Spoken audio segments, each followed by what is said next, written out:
Radiation is frightening. At least certain types of it are.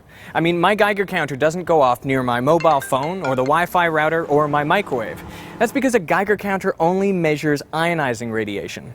That is, radiation with enough energy to rip electrons off atoms. And it's measured in units called sieverts. If you're exposed to more than 2 sieverts all at once, you'll probably die shortly after that. But we're exposed to low levels of ionizing radiation all the time. Bananas, for example, are rich in potassium, and some of that potassium is naturally radioactive.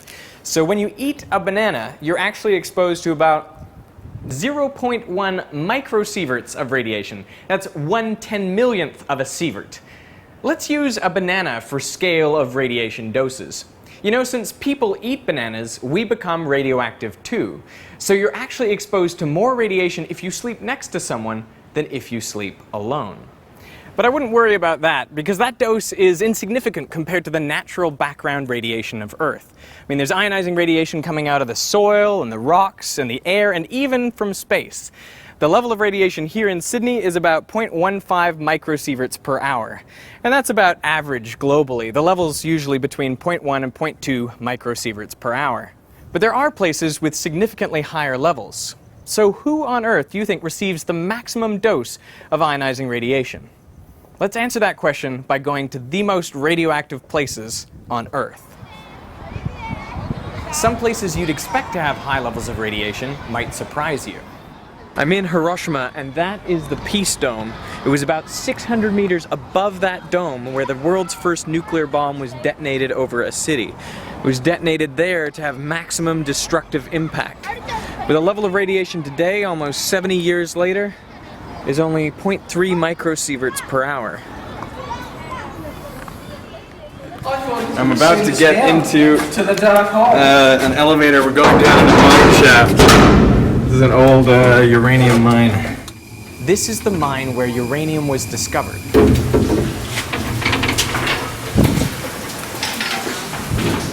It's also the place where Marie Curie obtained her raw material. 1.7 microsieverts per hour. It's about 10 times the natural background that you would have. Nowadays, most of the uranium has been removed. But in this wall, there's still a small piece, and you can see under UV light, it fluoresces. Look at that. Fluorescent uranium ore. This is the lab of Marie Curie. She won 2 Nobel Prizes, one in physics and one in chemistry. And she conducted a lot of her work here. And this is her office. She would have sat right there. Apparently there are only a few parts of this area which are still radioactive. One is this doorknob. Well, it climbs not much, but... But that's like 10 times the background. Yes. More than 10. And another is the back of her chair. You can still detect alpha particles coming off this spot right here. Apparently after she was working in the lab, she would come, open the door, leaving traces of radium here, and then go and pull out her chair. Welcome to New Mexico. This is the Trinity bomb test site where the world's first nuclear bomb was set off.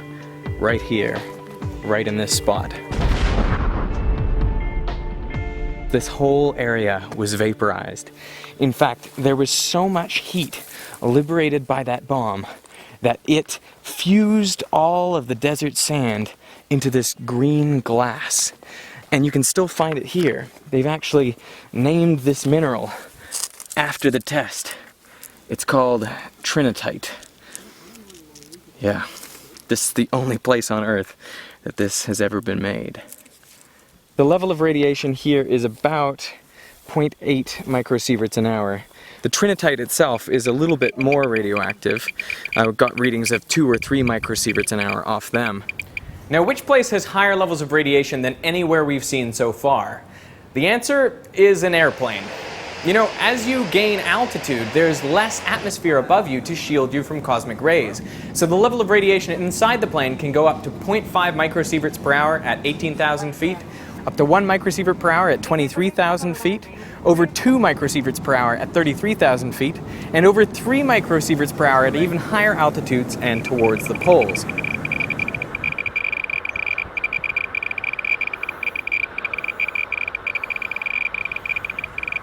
That is Chernobyl nuclear reactor number 4. It melted down on April 26, 1986. So what happened was so much heat was generated inside that reactor that it basically blew the top off, spreading radioactive isotopes throughout this whole surrounding area and over into Europe. And that is why we can still detect the contamination here today. Now right now it's reading around 5 microsieverts an hour. If I stayed here for 1 hour, my body would receive a similar dose to what you'd receive when you get a dental x-ray. So this is not a huge amount of radiation. And one of the reasons why the radiation level is not too high is because they actually removed a couple meters worth of topsoil from this whole area, and then they dumped it somewhere. That's why we can stand here. We're driving into the Fukushima exclusion zone now. I'm just watching as the levels on my Geiger counter go up as we approach the zone. See those black bags at the side of the road? The Japanese are doing now exactly what the people in Chernobyl did, collecting up meters and meters of topsoil.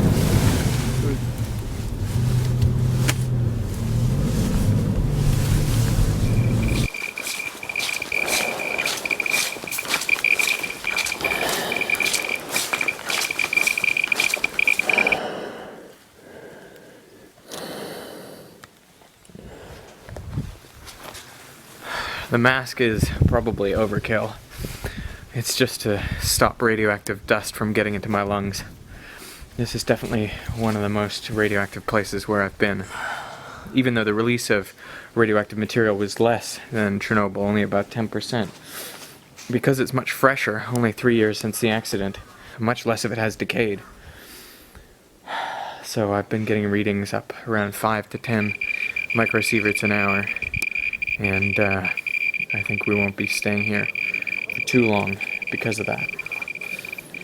I'm about to go into the hospital at Pripyat, and this is where the firemen were taken after they fought the fires at the Chernobyl reactor. And in the basement of this building, they have left all of the firemen's clothing. Once they realized it was so contaminated, they chucked it down there.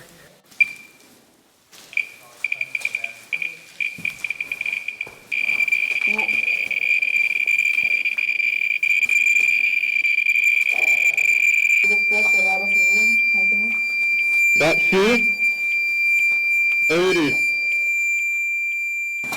But you can see there's a huge pile of that gear there. Right outside the door, I'm getting 500 microsieverts an hour just outside the door. 1,500 microsieverts an hour. You know, if we stayed here for a couple hours, we'd receive our annual dose of background radiation. That basement was the most radioactive place I visited, and it's one of the most radioactive places on Earth.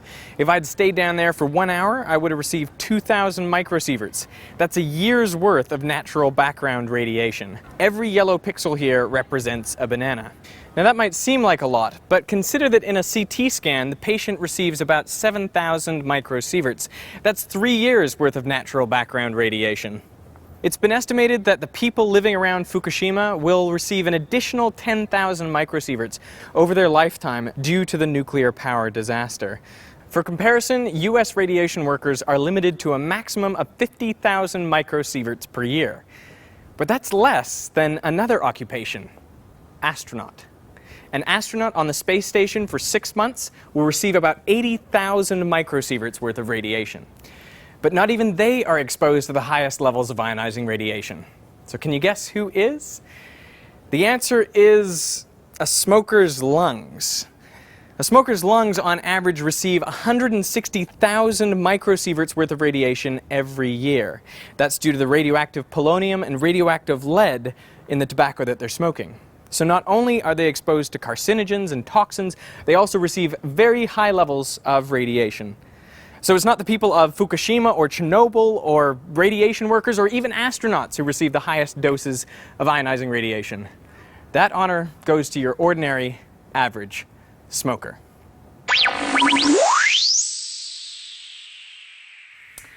Hey, as you can see, over the last few months I've been traveling around the world actually filming a documentary for television. It should be on in the middle of next year. But being in places like Chernobyl and Fukushima reminded me of this book, The Day of the Triffids. It's about a post-apocalyptic world in which plants take over. I know it sounds like a crazy idea, but it's actually a brilliant book, so you should really check it out if you're looking for something to do over the holidays. Now, you can download this book for free by going to audible.com/veritasium, or you can pick any other book of your choosing for a 1-month free trial. Audible is a great audiobook website with over 150,000 titles in all areas of literature, including fiction, nonfiction, and periodicals. So I really want to thank Audible for supporting me, and I want to thank you for watching.